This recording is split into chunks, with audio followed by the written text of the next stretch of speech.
বাইরে আমারে কয়টা টিয়া দিব? আমি 5 দিন ধরে কিছু খাই না, খাইয়া তোমার লাগে দোয়া করবাম।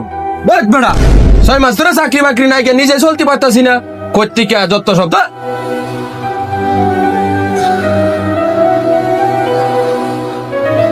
চাচা কয়টা টিয়া দিবাই? আমি 5 দিন ধরে কিছু খাই না, খাইয়া আপনার লাগে দোয়া করবাম, দিবাই?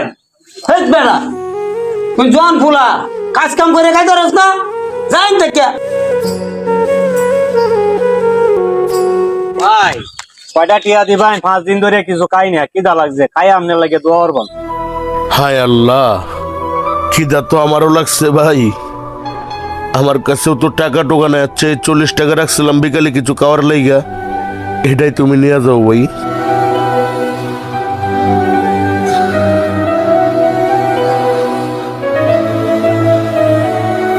যে আল্লাহ, যে লোকটা নিজে না খাইয়া আমার টাকাটা দিতে খাওয়ার লাগিয়া, আল্লাহ এর মনের আশা তুমি পূরণ করি আল্লাহ।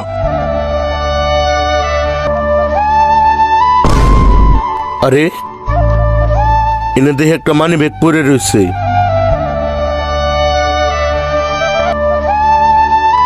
আমার খাবার টাকা আবার মিলে গেল। হে আল্লাহ, শুনছি নিজে না খায় গরিব রে কিছু খাওয়াইলে নাকি তুমি তার প্রতিদান দাও। আজকে আমি সত্যি তার প্রমাণ পাইলাম। আল্লাহ, তুমি সত্যি মহান আল্লাহ।